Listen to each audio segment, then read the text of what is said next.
Yo, what is going on, guys? We're back today for another Alliance War video. This is war number 2 of season 22, bunch of 2s in there. So we're facing SAS. I got a couple friends over here. This was the Alliance I made a bet against last season. We're not betting on this one though. He didn't quite have as many fights as I did.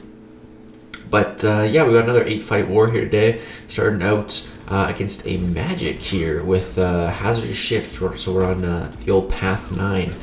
So for Magik here, you know, we're just going to torch it up. We're just going to kill her as quickly as we can. As you can see, she can't heal from Limbo because of all those incinerates. It actually reverses. So that fight went really good. We took a little bit of Limbo damage, but not even that much. So it was all good. Next up here, we have a Vision Arcus.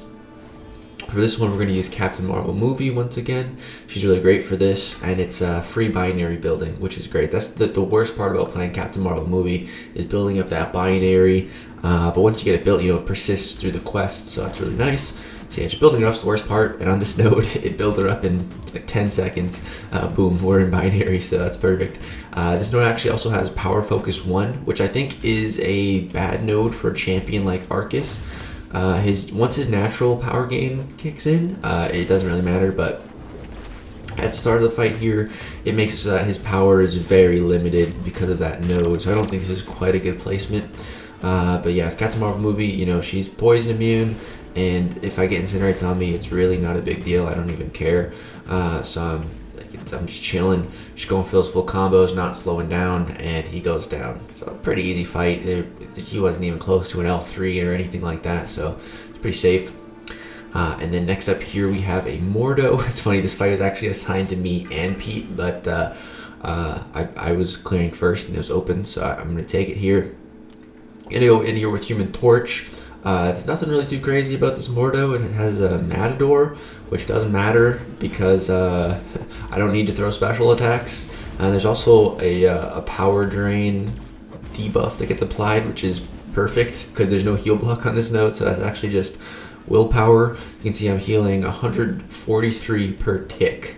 That's what is that, 286 per second, so it's pretty nice. Now it's 136. I guess this guy has a little bit of despair, but still, that's a fat stack of regen from willpower. And yeah, as you can see, we're up to a full yellow bar now, so that's great. Just as long as Mordo's throwing his specials, you know, we're fine. Taking it nice and slow. This kind of reminds me of like Abyss Mordo. You just take it nice and slow, nothing really too special. And yeah, sometimes if he gets his power gain, he just chills. I'm just going to chill too. I'm not going to go for a heavy block break. I'm just going to take it nice and slow. As long as he's not getting to a special 3, I don't care.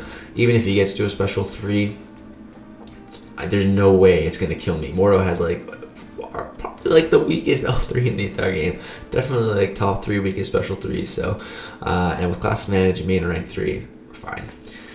So next up here we have a Mojo to fight against. But when you're fighting Mojo with Human Torch in Alliance War, for pretty much most nodes, I don't know, I don't want to say every node, there might be a node where you want to keep Dex on, but for majority of the nodes, you want to just take off Dexterity. It's the way to go. It makes it so much easier, it's so much safer. So yeah, we're going to take Dexterity off for this Mojo here. See, I put a little message in the Alliance War chat there, which just helps you to remember. It's actually shout out to Lizer. I saw her doing that in some of her older wars. I'm like, that is genius, because I always forget to take it off or to put it back on, so it's a nice little reminder for yourself. And originally I was assigned to use my pre-fight ability for this fight, but I saw a Tigra later on that looks scary, so I'm gonna opt to save the pre-fight ability for that one. So the really thing to look out for on this fight here is the backup recovery. So when we push Mojo down to 50% health, he's gonna get like a bar of power passively. So right here, that's about to kick in. You see I just baited a special 1, so you know he's just at another special 1, which is perfect. I don't want him to go to a special 2. And now I can just bait this out. You see, without Dex, you know, I'm free to just like dash back and try to bait out a special, and I don't have to worry about proccing a buff, so that's really nice. Here you'll see what I do here is I retain my power for if I get pushed against the wall, and then I throw it, because I don't think you can evade his head against the wall without Dexterity. So you see I just throw my special 1 actually to push him back, and to save myself from getting blasted. So yeah, that's you rarely see me use a special one with Torch, and I only use it for situations really like that. If there's some utility in throwing it, like the actual effects of the special one are virtually useless. So yeah, it's just good for situations like that. So yeah, get out of the corner and boom, Mojo got melted without the pre-fight ability. So that was great. So now going into section 2, I waited till pretty much the end of the war. I could reboost up, do all my fights here. So here I have a Dragon Man, and originally I was assigned Human Torch for this, but I was like, you know what? I think Void is going to be a safer bet. And I'm also going to use Invulnerability Boost, mainly for the next fight, because there's a Tigra. That Tigra, I was really scared of that Tigra this war. So we're going to jump in here with Dragon Man. So pretty much we're not able to parry stun at all in this entire fight. And that's why I didn't want to use Torch, because of the parry stun is one way to turn off his power gain. Another way, though, is to take a special one into the block. He'll actually get rid of his power gain to apply an ineptitude debuff on you, which is great. You want the ineptitude debuff. It's just more willpower healing. So here I'm trying to bait Dragon Man special. He's just not throwing it. He goes to special 2, but that's okay. We're just going to block this. But we just cannot parry because of the window of opportunity stun to reflect the stun. Even if that wasn't there, I still wouldn't parry because it also has one-eyed open, which is when Dragon Man is stunned, all the damage he takes is reflected. So all the damage he's taking from my debuffs would be reflected to me if I parried him. So we just don't want to parry stun at all. And we're just going to keep baiting these L1s. You can see they virtually do no block damage. The ineptitude heals up way more than what it's even doing. So yeah, and it gets rid of his power gain as well. But now we got Petrify, so it doesn't even matter. But yeah, I think Void is phenomenal for Dragon Man. Actually, I think this is my first time using Void for Dragon Man, maybe my second time. But yeah, it went flawlessly, man. Full yellow bar finish. I think Void was definitely the right call for that fight. And it went great. And then you see, I didn't even have to rely on getting Petrified RNG either, because if you're baiting special 1, you're getting rid of his power gain or the ineptitude, and yeah, the fight went really well. So next up here we have the big bad Tigra. Thankfully, it's only a rank 2 6-star and not a rank 3. But yeah, we're going to be going in here with Human Torch. Going to heal him up a little bit just to play it nice and safe. And we got that pre-fight ability. We still got the invulnerability boost.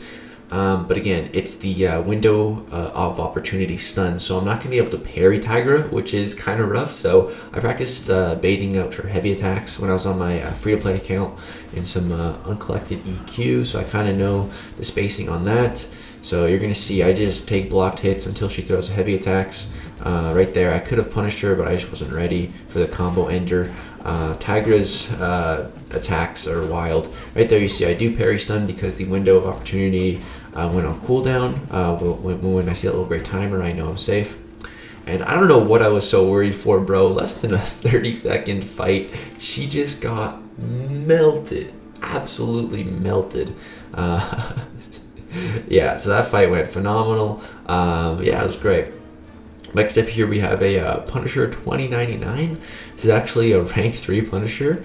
Interesting rank up. So on this node here, this mini boss here has Hurt Locker.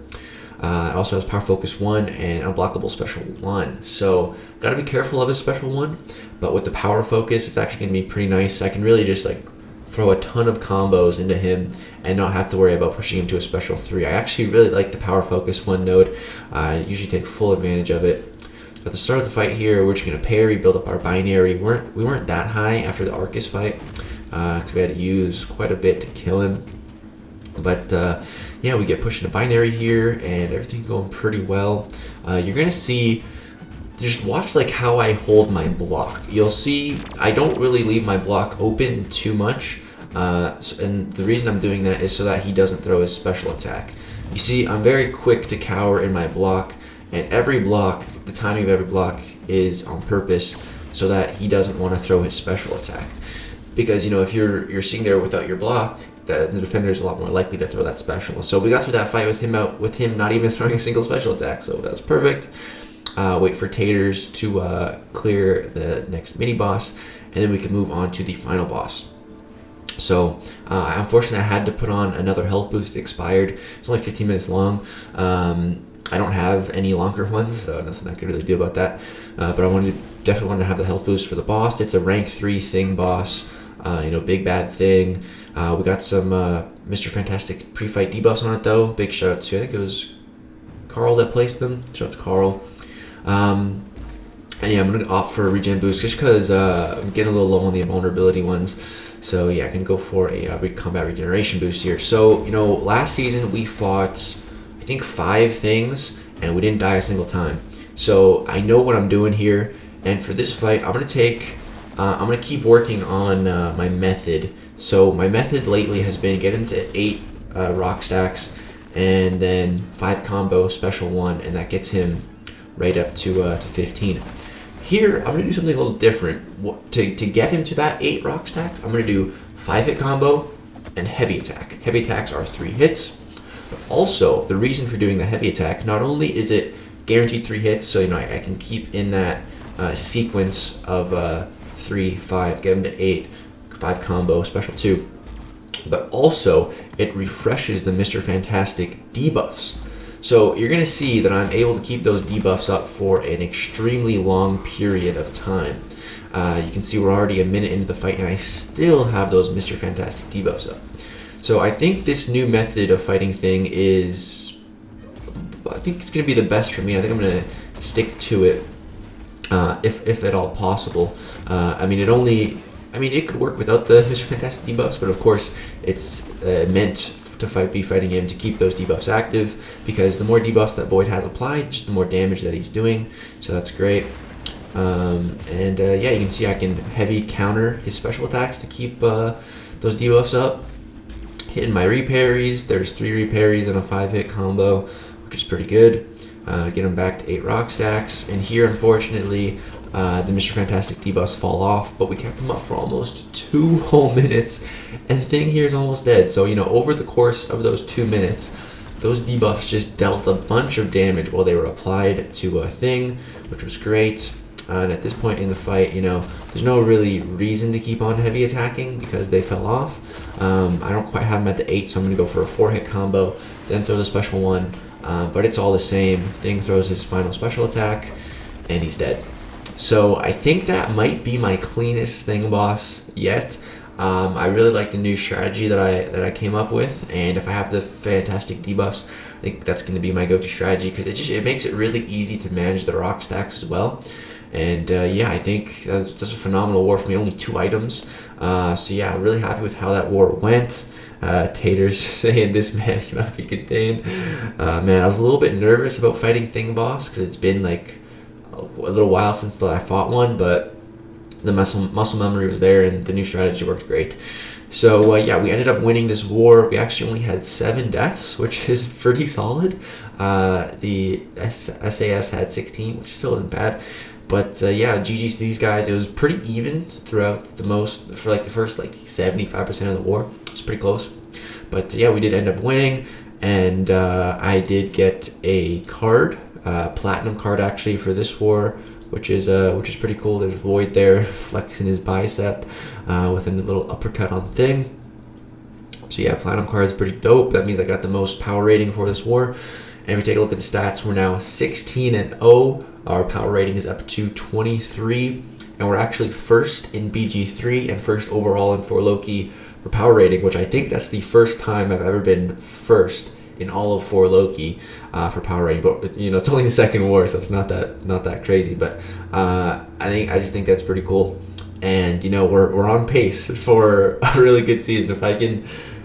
If the next 10 wars can go like this, we're going to be looking pretty good. But yeah, so far, amazing start to the season. Really happy with how things are going so far. We're 2 for 2 on the boss kills, which is great. Feels really good. But yeah, that's going to do it for this Alliance War video, guys. If you enjoyed, drop a thumbs up. Stay tuned for the next war. Thank you so much for watching. Peace out.